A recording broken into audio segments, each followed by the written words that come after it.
Padahal Indonesia banyak konflik karena beliau.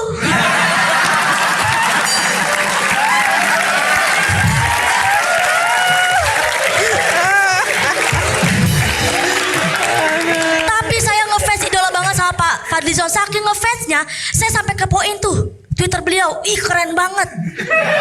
Ih, setiap kali beliau update status di Twitter, yang balas ribuan. Walaupun isinya makian semua. Pak Sandiaga Uno ngundang saya buat roasting. Setelah saya roasting, langsung diangkat jadi menteri. Ya kan? Tapi kan Bapak udah jadi menteri. Nah, Bapak ngundang saya biar apa nih? Oh, mungkin ya. ngundang Kiki abis di roasting turun jadi menteri malah. Nah, itu kejadian sama teman Bapak yang satu lagi, Ibu Susi Pujiastuti. Karena abis saya roasting, beliau nggak jadi menteri lagi. Bapak tahu nggak sekarang Bu Susi jadi apa? Jadi galak di Twitter.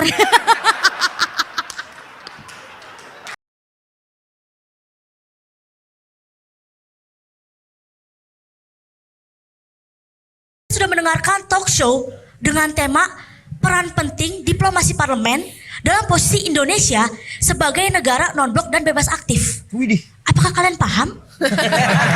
Tentu tidak, bukan? Saya juga susah bikin materi malam ini. Tapi gini, mungkin gini ya. Indonesia sebagai negara non-blok, artinya Indonesia adalah negara netral yang tidak mau ikut campur tentang konflik negara lain. Tapi kalau bisa, kita ikut mendamaikan mereka. Cuma masalahnya, Indonesia aja udah banyak konflik. Kalau disederhanakan jadi begini, kita andai-andai, ada dua tetangga lagi ribut. Nah, datang tuh biasanya Pak RT, ya kan, menenangkan, mendamaikan. Tenang, istighfar, harap bersabar, ini ujian. Padahal di rumah Pak RT, Bu RT lagi banting-banting piring. Nah, begitu kondisi Indonesia lagi sekarang. Dan salah satu contoh Pak RT-nya adalah Bapak Fadlizon. Contoh Pak RT-nya katanya. Beliau adalah anggota di parlemen. Anggota parlemen. Kerjaannya kunjungan ke luar negeri. Menghabiskan biaya negara. Tapi nggak apa-apa karena tujuannya mendamaikan negara lain.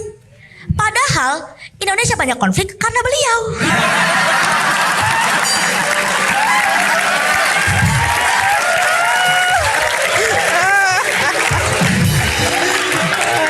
Tapi saya ngefans idola banget sama Pak Fadlizon. Saking ngefansnya, saya sampai kepoin tuh Twitter beliau. Ih, keren banget. Ih, setiap kali beliau update status di Twitter, yang balas ribuan. Walaupun isinya makian semua. Tapi beliau tetap stay cool gitu kan. Nih kalau kalian perhatiin tuh ya, isi Twitternya Pak Fadlizon, ya Allah setiap hari update-nya tiap 2 menit sekali. Nih Bapak mohon maaf nih, aktif banget di sosial media Pak. Bapak anggota dewan apa admin Lambentura?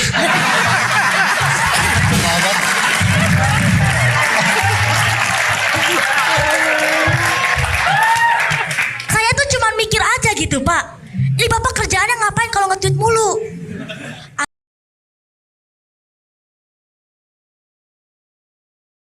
Pak Sandiaga Uno ngundang saya buat roasting. Setelah saya roasting, langsung diangkat jadi menteri. Ya kan? Tapi kan Bapak udah jadi menteri. Nah, Bapak ngundang saya biar apa nih? Oh, Mungkin ya. ngundang Kiki abis di roasting turun jadi menteri malah. Nah, itu kejadian sama teman Bapak yang satu lagi, Ibu Susi Pujiastuti. Karena abis saya roasting, beliau nggak jadi menteri lagi. Bapak tahu nggak sekarang Bu Susi jadi apa? Jadi galak di Twitter.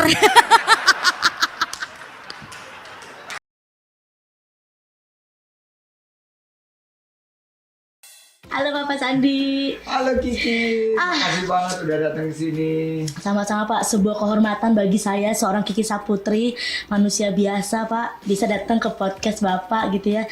Ya siapa sih yang gak kenal sama Pak Sandiaga Uno gitu kan, pengusaha sukses, direktur, politisi, bahkan sekarang udah jadi YouTuber. Ih, sungguh sosok yang sangat multivitamin.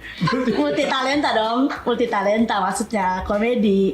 Ya soalnya serba bisa gitu. Gimana nggak multi talenta kan? Jago olahraga, bisa matematika, bisa main gitar. Semuanya bisa. Tapi cuma satu yang Pak Sandi nggak bisa. Apa tuh? Nggak bisa jadi wakil presiden. Iya.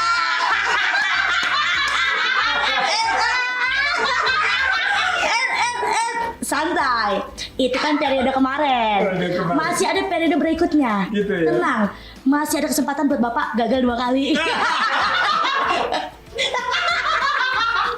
Emang saya agak kurang ajar. Ya, tapi apalah arti sebuah kegagalan untuk seorang Sandiaga Uno? Aish, gila, ya kan?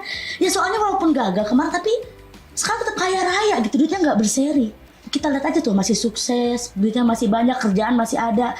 Walaupun pemilu kemarin rugi banyak. Iya Pak? Betul. Iya lagi.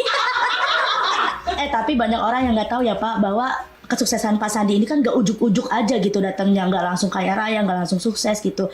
Saya pernah dengar cerita bahwa dulu tuh Bapak mulai ini tuh juga penuh perjuangan. Bahkan Bapak Sandiaga Uno tuh pernah kerja di PHK dan jadi pengangguran. Betul ya Pak? Betul. Tapi beliau mulai usaha, kerja keras, bahkan sampai menjual perhiasan istri. Terus sampai ada sukses di titik ini. Jadi buat Anda ingin sukses, langsung saja jual perhiasan istri Anda. Gak gitu ya? Enggak ya? Salah pesan moralnya salah. Oke, salah guys. Enggak, tapi jujur ya Pak Sandi ya, dari lubuk hati saya yang paling dalam, saya sangat terinspirasi oleh Bapak, karena Bapak tuh sosok yang rendah hati. Walaupun sudah sukses tapi tidak pernah lupa dengan keadaan sekitar gitu, terutama rakyat kecil, terutama di bidang usaha kecil dan menengah. Atau mungkin teman-teman lebih kenal dengan istilah UMKM. Uang masuk kalah mulu. Enggak dong. Usaha mikro kecil menengah. Usaha milenial kita majuin. Oh, oke ya benar-benar. Lagian Bapak Sandi udahlah gitu loh, udah ganteng, kaya, soleh, milenial. Ngapain sih pusing-pusing ngurusin negara? Mending Bapak fokus aja deh ngurus rumah tangga kita. Acara siapa sebenarnya, kenapa saya jadi yang ngomong mulu? Silakan Mas Sandi. Ya, Kiki Saputri nge-roasting. Akhirnya saya ngerasain juga nih di roasting sama Kiki Saputri. Waktu di Pangandaran sama Bu Susi nggak sampai kena roasting, tapi Ya. ada sih kesentil-sentil dikit. Gimana rasanya gini habis nge-roasting aku nih? Pasti sih yang lebih puas masyarakat. Oke, kita pakai handphone dulu, pakai headphone dulu. Karena banyak request. Pakai headphone. Oke. Kiki ini kalau nge-roasting nggak tanggung-tanggung. Saya udah ngeliat beberapa kontennya, langsung para pejabat di roasting dan langsung viral gitu. Mulai dari Pak Menteri ya, Pak Hanif Dokiri, Pak Rudiantara, Bu Retno, Bu Menlu, Bu Susi, Pujiastuti, sampai mantan Wakil Ketua DPR, Bang. Pak Fadlizon tuh membuka jalan Kiki gitu, meraih pundi-pundi kan. Nggak cuma pejabat Pak, sekarang semua orang minta di roasting. Semua minta di roasting ya? Kayak direktur perusahaan ini, perusahaan itu. Jadi kalau ngundang gathering acara tuh, ngundangnya Kiki buat roasting jajaran direksinya. Makanya aneh gitu, kok orang pengen dihina gitu. Iya, kalau dilihat ya, mungkin roasting itu sekarang jadi satu tren ya, untuk meningkatkan satu humble ya, humility ya. Kayak tadi di roasting tuh berasa, sialan juga, bener juga. Siapa lagi nih pejabat yang pernah di roasting? Banyak sih, kayak Pak Plate ya. Pak Plate, Joni Plate ya. Pokoknya hampir kementerian udah pernah ngundang Kiki buat roasting. Tapi ada juga yang takut datang. Oh, takut datang. Ya waktu itu Pak Fahri Hamzah. Bang Fahri Hamzah. Datang ke podcast Ruang Sandi, Bang Fahri. Nah, ini yang next nih siapa nih pejabat yang mau di roasting? Ada nggak di list dari Kiki? Dari sekitar 270 juta penduduk Indonesia, itu ada persentase 40% kepada Pak Anies Baswedan. Sisanya pada Pak Luhut. Pak Luhut. Iya.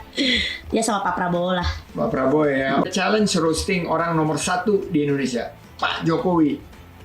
Berani nggak? Berani. Pak Jokowi. Waktu itu sempat hampir ada di sebuah acara diundang untuk roasting beliau, udah siapin materi capek-capek, Kiki roasting jam 11, Pak Jokowi datang jam 2. Nah itu nggak tahu tuh antara Bapak Jokowi emang menghindar apa gimana kan. Ya jadul kayak ada si Kiki deh, kan kita putar balik dulu deh gitu, kemana ke jalan-jalan. Pas pampres tuh pasti.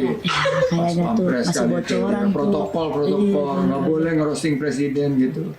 Ini apa, memberikan sindiran kepada Karena pejabat UIT. negara. Sebenarnya gini, sebenarnya di stand up roasting itu sebenarnya nggak terpisah. Sebenarnya roasting adalah bagian dari stand up komedi.